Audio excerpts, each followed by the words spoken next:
Hello and how you doing?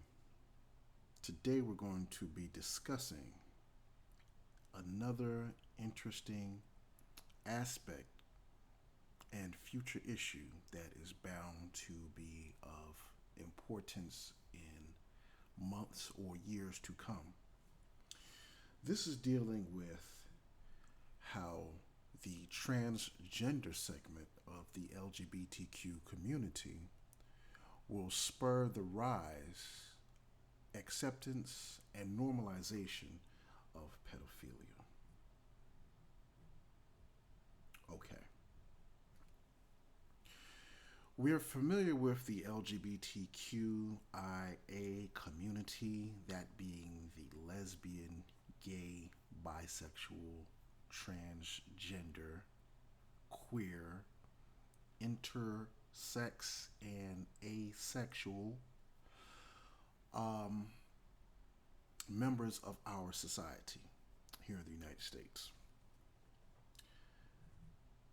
Of course, when it comes to social norms, social expectations, sexuality, there is a big, big, big uh, controversial conundrum of feelings, emotions, positions, disagreements, and stances in American society. Everybody wants free love. They want to love the way they want to love. They want to identify, keyword, how they want to identify, be recognized the way they want to be recognized, and to not be deprived of any rights, privileges, services um, that any American citizen should be afforded. Well, one of the things is this: the argument that people are seeing now, and it's where we're seeing a lot of the pushback, is with the transgender portion of the LGBTQIA community. Because many people, and I need people to put on their adult clothes. This is not a audio blog for emotions. This is an audio blog for those that can have mature, meaningful discourse and dialogue and cogent analysis. So, for many people, the lesbian aspect, the homosexual aspect with women, lesbianism, doesn't really perturb too many people. Because most people will say, love who you love, what you do behind closed doors is your business. It just is what it is. When it comes to the male aspect of homosexuality, being gay, most people, the verbiage and the response is pretty much the same. You know, love who you love, what you do behind closed doors, it's not my business. It is what it is. You have a few people that will choose to resort to violence and physical assault on the LGBTQIA community, and I don't agree with that.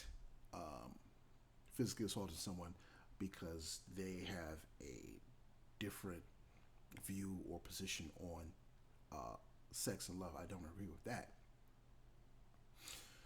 Now, where it gets the most pushback and what we're seeing now in 2019 is the transgender part.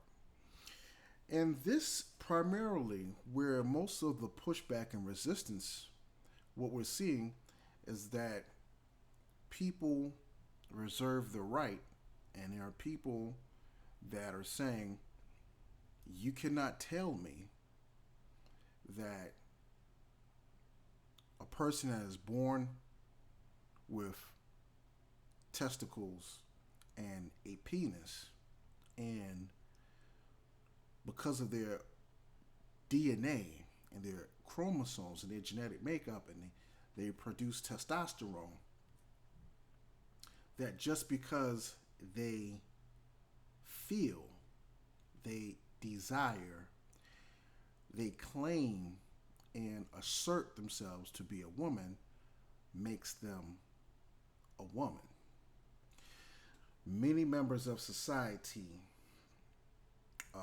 feel as though this is forcing us to ignore, deny, omit, and disregard what is true evidence, physical and objective evidence. Your gender, your genitalia, your physiology, your biological, anatomical makeup.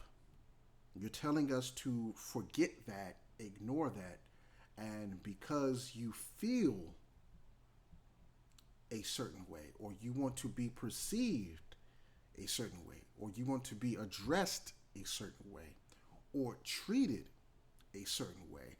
And when I say a certain way, is meaning you want to be considered, treated, recognized, and honored as a woman when you were born a male, male genitalia. I'm not talking about hermaphrodites or anything like that. I'm talking strictly born with testicles and a penis.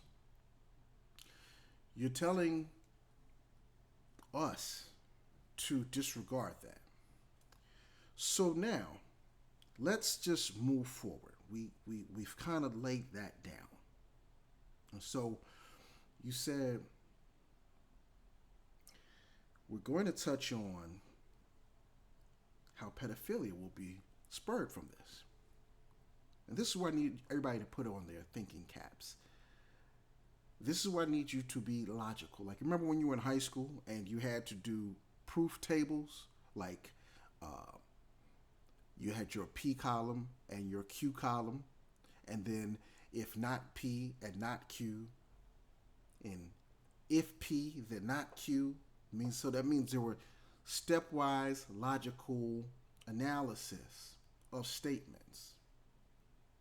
I'm going to show you how we're going to see the rise in pedophilia and pedophiles, particularly because of the way transgenderism was ushered into the LGBTQ movement. Now,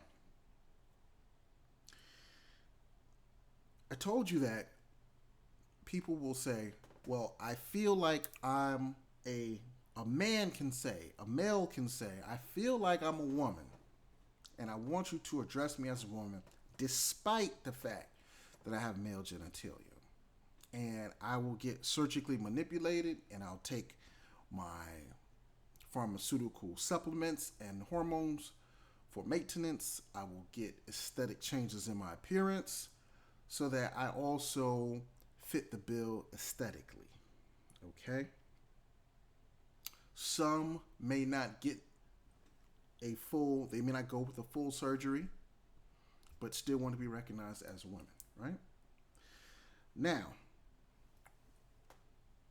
what is going to happen when adults start saying, well, I'm 54 years old, but I choose to identify as a 12 or 13-year-old boy? Okay? Now, some people are going to say, this is offensive, the fact that you would make that statement. It's not about being offensive. Remember, I told you to remove the emotion. What if somebody actually says that? You know what? I'm 54 years old, I'm a man, and I choose to identify myself as a 12 or 13-year-old boy. What is going to be your response? What is going to be your reply? What is going to be your retort? Are you going to say, well, your birth certificate says that you were born 54 years ago, so you cannot be a 12 or 13-year-old boy? Well, following a proof table, following a logic tree, doing root cause analysis, their response will be, well, you made allowances and acceptances for transgender women, men that want to be women or consider themselves and identify themselves as women. You've made allowances and you have shifted the cultural and social norm of America to accept this and to be acceptable when on their birth certificate it says that they are a male. Now, on their birth certificate it says that they're male, but you have allowed society to accept that they identify as a female. That was sex. I'm just talking about age. Why can't I, despite what my birth certificate says, me being a 54-year-old male, why can I not identify as a 12 or 13-year-old boy? Now, what is going to be the response? What is going to be the response? If members of the LGBTQ community decide to push back and say, well, no, that's wrong because you're going to be dealing with little children, these pedophiles are going to push back and say, well, now you are shaming me and you're discriminating against me and depriving me of my right to love who I want to love the same way that you wanted the right to love, and the same way that you could ignore objective data and physical and physiological and anatomical evidence despite the fact you were permitted and allowed to practice and engage in love the way you wanted to. Why can't I? There is no logical comeback to that, because the transgender segment of the LGBTQIA society has already set the precedent. So a Pandora's box is already open now, where people, because of how they want to love and how they choose or claim to identify, must be accepted. You've opened a Pandora's box for people that would love to have access to children, juveniles, and minors to exploit and let loose on society. So, where pedophiles would be normally a criminal class, they would now be forced to be treated as a protected class. They'll have to be, following precedent, following the logical analysis in the thought tree. If you are consistent with the application of being free to claim how you feel, you can be who you want to be and love who you want to love under that criteria and that thought process and pattern and pathway, pedophiles will have to be accepted too. And from that, you would have to redefine what rape and sodomy is. Because then, is it rape or is it free love? If a grown adult chooses to identify themselves as a juvenile or a minor or a child, when in reality, physically, they are an adult. Is it rape and is it sodomy? According to this new thought pattern, they would have to redefine and reclassify rape and sodomy. And all of the other pedophiles from years past would have to be grandfathered and granted clemency and pardons and taking off child predators list, right? I'm just following. This is like I said. I haven't said anything to disrespect or disparage, lambast, or berate anybody. I'm just taking you through a logical, stepwise process. You will have to grandfather clemency and pardons for those individuals that were classified as pedophiles and child predators. You have to get them out of jail. You have to clear their records, right? And this all will come under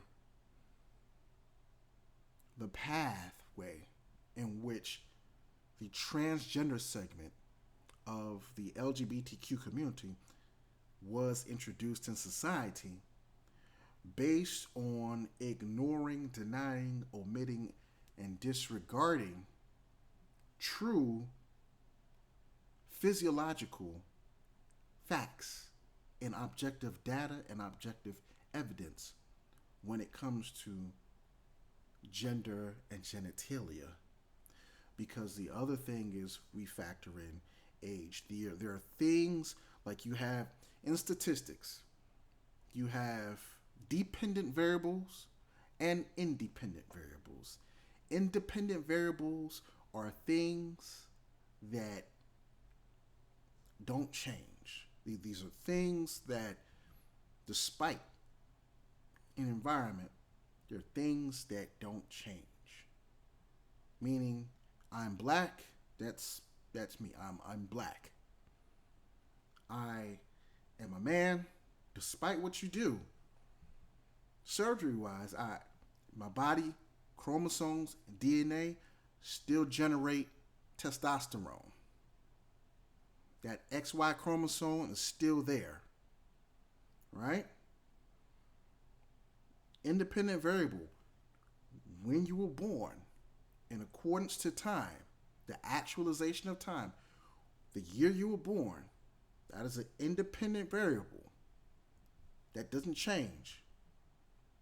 So, in accordance to time, you are what you are. You are an adult. Making allowances for individuals within society's construct to ignore, omit, and disregard age, sex, genitalia. You open a Pandora's box for things that, in circumstances that you probably cannot foresee. And these are things that must be considered. And I don't know if we consider all of this as people continue to go forward in this sexual revolution in America today in 2019. So just wanted to bring that up for people to think about, discuss, dialogue, and have discourse about. Peace.